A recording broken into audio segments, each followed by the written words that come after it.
Today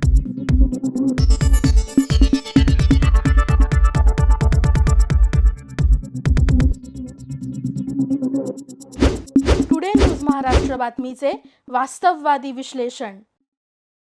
Mohol नगर परिषदेच्या कचरा व्यवस्थापनातील गंभीर निष्काळजीपणा हा पुन्हा एकदा समोर आला आहे. घाटणे रोड येथे अधिकृत कचरा डेपो असतानाही ओला व सुका कचरा वेगळा न टाकता रस्त्याच्या कडेला मोठ्या प्रमाणात कचरा टाकण्यात आल्याचा आरोप स्थानिकांनी केलाय. या प्रकारामुळे परिसरात दुर्गंधी पसरत असून शेतकरी, वाहन चालक आणि स्थानिक नागरिकांना मोठा त्रास सहन करावा लागत आहे.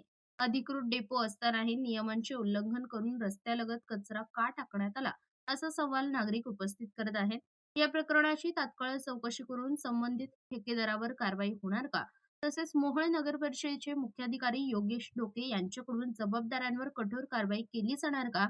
असा प्रश्न आता नागरिकांकडून विचारला जात आहे. आपल्या परिसरातील बातम्या पाहण्यासाठी आजच टुडे न्यूज महाराष्ट्र चॅनलच्या बेल आयकॉनला क्लिक करून सबस्क्राईब करा व नोटिफिकेशन मिळवा.